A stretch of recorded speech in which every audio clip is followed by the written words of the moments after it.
Hello, welcome back to the channel. I'm Mr. Sensible. Good to see you have already made yourselves at home. Good stuff. Today we're going to look once again at Mitch from Australia. I gave him a good busting a couple of weeks back and he went quiet. But now he's back with more. I wonder what my amazing patrons will think of that. Massive thanks as ever to all my patrons, including new patrons number 6, Corpus Defectus, Tiffany Hall, Erebathron, Bardtail, Francis Chimenti and William Foley, and my newest patrons Alice Vangstrom, John Roswell and TechBlog. Thank you all very much. Okay Mitch, I got my hat in case I need it again. Get on with it. Roll VT.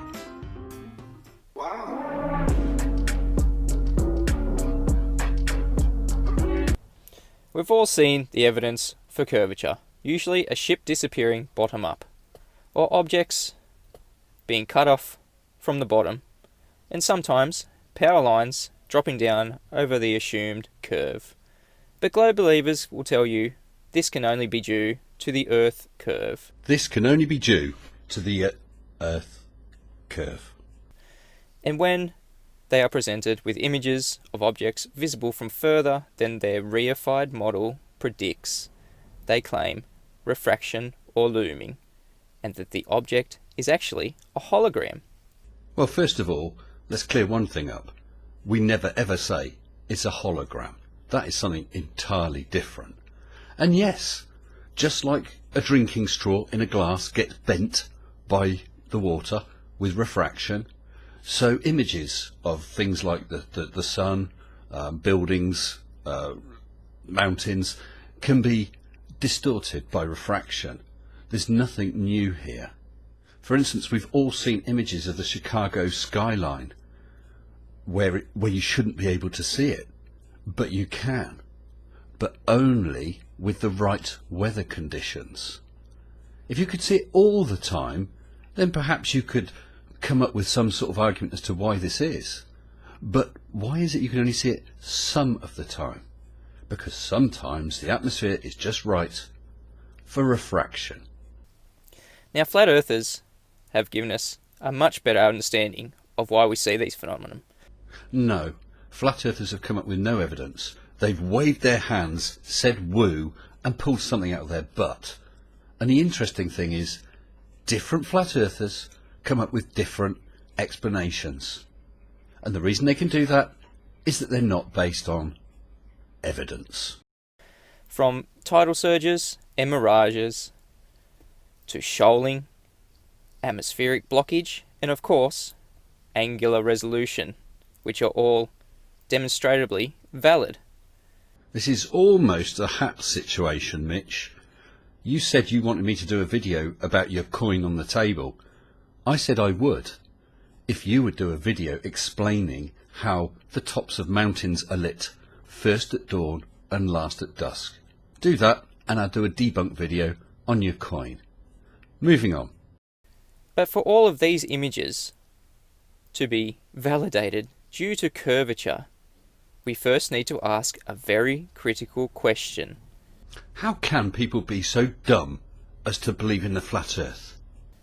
How is water sticking to your curve?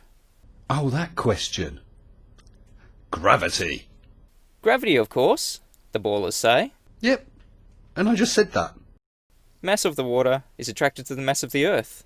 Well, the mass of the water and the mass of the Earth do both come into the calculation with that formula that you've got on the screen now. Well, that's a problem, isn't it? Because mass doesn't attract mass, as per Newtonian gravity. Well, Newtonian gravity is one way of describing the effect. That's over 100 years old, and outdated and no longer accepted science. Well, the age of a theory has nothing to do with it. I mean, germ theory of disease was first proposed in the late Middle Ages, and I think that we still believe that germs cause disease. It has been superseded by Einstein's theory of general relativity, described as the bending of the conceptual medium of space-time. It's not been superseded by it, it's been refined by it. And for more local effects, such as missiles, asteroids, planetary movements and so on, we still use Newton. And being described in all accounts of mainstream science as not a force. Are you really going to bang on about this again? Am I going to have to put my hat on again? Rightly so, because a concept not give rise to a force. In a nutshell, Newton actually thought it was a force.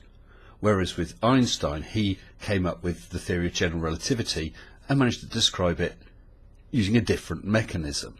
Either way, whether it is actually a force or not, the effect of it would be identical to if it was a force. Gravity is not a force, but you can think of it as a force. Maybe that's the best way of putting it. Yeah. George Musa, 2019, describing every single glober's problem with gravity. It is not a force, but everybody imagines it as a force. Thinking of it as a force is not going to make it a force. Musa said you can think of it as a force. Whether what makes an object like this drop is a force, curvature in space-time, or invisible elastic bands makes no odds. It still drops, and it drops at 9.8 meters per second. You can think of it as a force. The reason the bowling ball and the feather fall together is because they're not falling. They're standing still. There is no force acting on them at all. Brian Cox gets it. There is no force acting on them at all. Yeah, Brian Cox does get it. He gets it very, very well.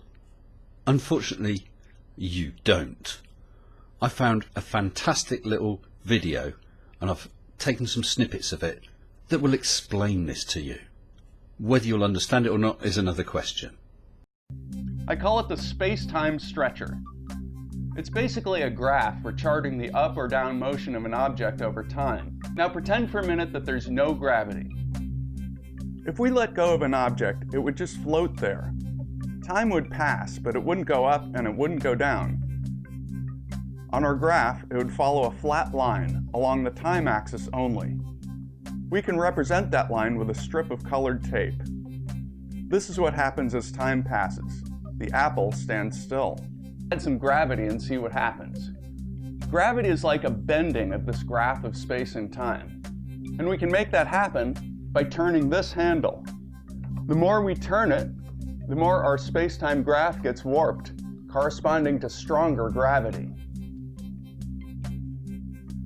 Let's repeat what we did earlier, now with gravity. If we let go of an object, it starts along the same horizontal line as before, moving only through time. Only now, space-time is warped. Notice that while the object is following the same flat line, now the time axis is peeling away. Let's return the space-time stretcher to neutral. Following each object across time, now the apple, instead of just floating there, starts to move downward, and it accelerates as it goes. This is how gravity works. All freely moving objects follow straight paths through space and time.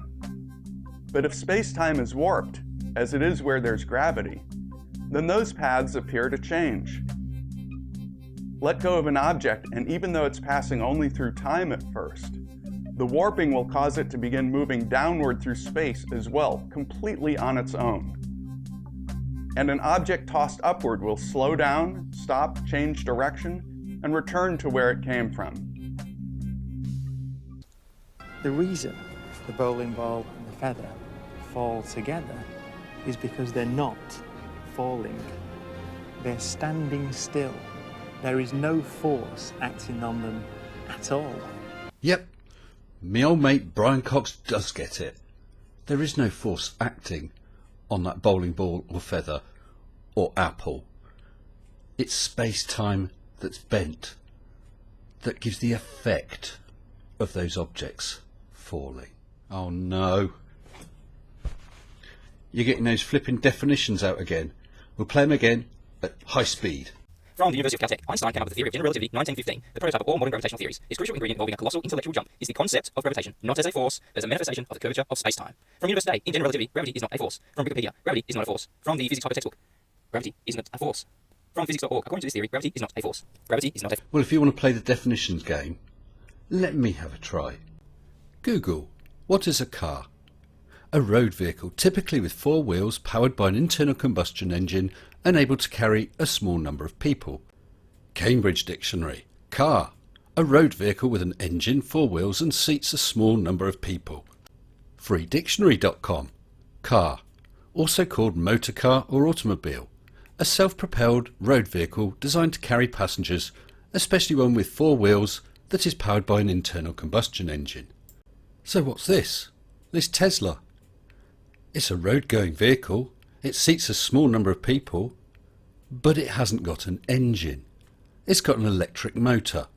So, according to those definitions, it's not a car. But since it can get you to the shops, drive you down to the off-licence to buy your tinnies, I guess you could think of it as a car. force, and that's a big problem for you globers, because if there is no force holding water to any of your curvature, every single example of curvature you give us is null and void. No, Mitch, it's just you hung up on the word force. Okay, it's not a force, that's not a problem. It's something else. But the point is, it's still there. It's still doing the job. And it's still holding the water down to the curvature. So I won't bother with the rest of your video. I am still waiting for that video about mountain tops though. You're not going to chicken out, are you? You're not yellow, are you? Well, I hope you've all enjoyed this. Look forward to see you next time. Until then, stay sensible. Shut up and sit down.